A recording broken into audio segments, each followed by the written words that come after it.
इकडे बघा.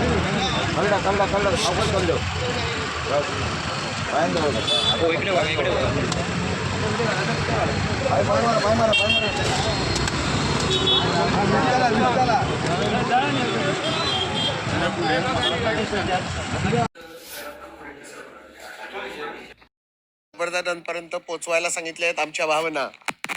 बांगलादेशमध्ये आज जे हिंदूंवर अनन्वित अत्याचार होत चाललेले आहेत, हे अत्याचार कुठेतरी थांबले पाहिजेत.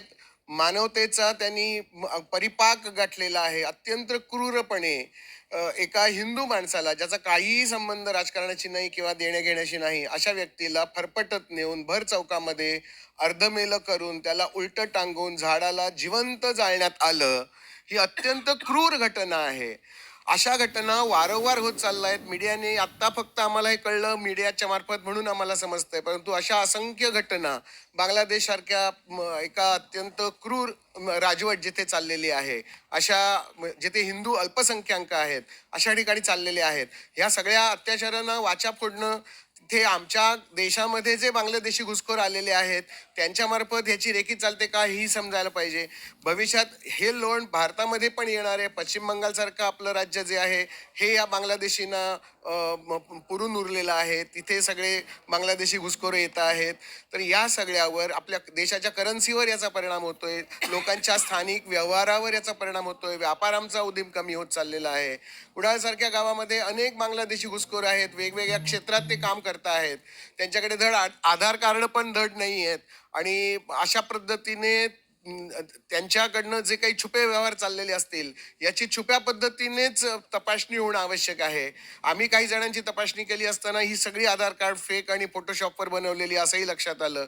हे यांची घुसखोरी जी आहे ही अनेक ठिकाणी आहे. वाळू माफियांमध्ये ते आहेत, इंजिनिअरिंग क्षेत्रामध्ये ते आहेत, सेंटरिंगच्या कामामध्ये आहेत, पंक्चरवाले आहेत, टायरवाले आहेत, कपडे विकणारे आहेत, भंगार विकणारे आहेत, प्लास्टिक विकणारे आहेत, गाड्या घेऊन फिरणारे आहेत. ते कोणत्या रूपात आमच्या समोर येत आहेत हे आम्हालाच कळत नाहीये. आमच्या वतीने आम्ही शासनाला अशी विनंती करतोय की या सगळ्या घुसखोरांना आपल्या गुप्तहेर यंत्रणेमार्फत शोधून काढावं आणि यांना आमच्या देशातनं हाकलून लावावं. आमच्या देशाच्या अस्मितेला जो धक्का पोचतोय, आमच्या हिंदू एकतेला जो धक्का पोचतोय, हिंदू धर्मावर जे अनन्वित अत्याचार चाललेले आहेत हे तात्काळ थांबणं आवश्यक आहे. आणि या सगळ्या विषयाची जागृती जनमानसात करण्यासाठी दोडामार्गमधनं मंगेश पाटील हे युवक आमचे आत्ता निघालेले आहेत, निघतायत. त्यांचा हा पदयात्रेचा कार्यक्रम सुरू आहे. ठिकठिकाणी जाऊन या यात्रेचं आपण सगळ्यांनी तिथे उपस्थित राहून, ज्या मार्गावर ही यात्रा जाणार आहे, बुधवारी ही ओरोसमध्ये येऊन जिल्हाधिकाऱ्यांना त्याचं निवेदन देणारे समारोप होणार आहे. आपण सगळ्यांनी या यात्रेला आपण सपोर्ट केला पाहिजे.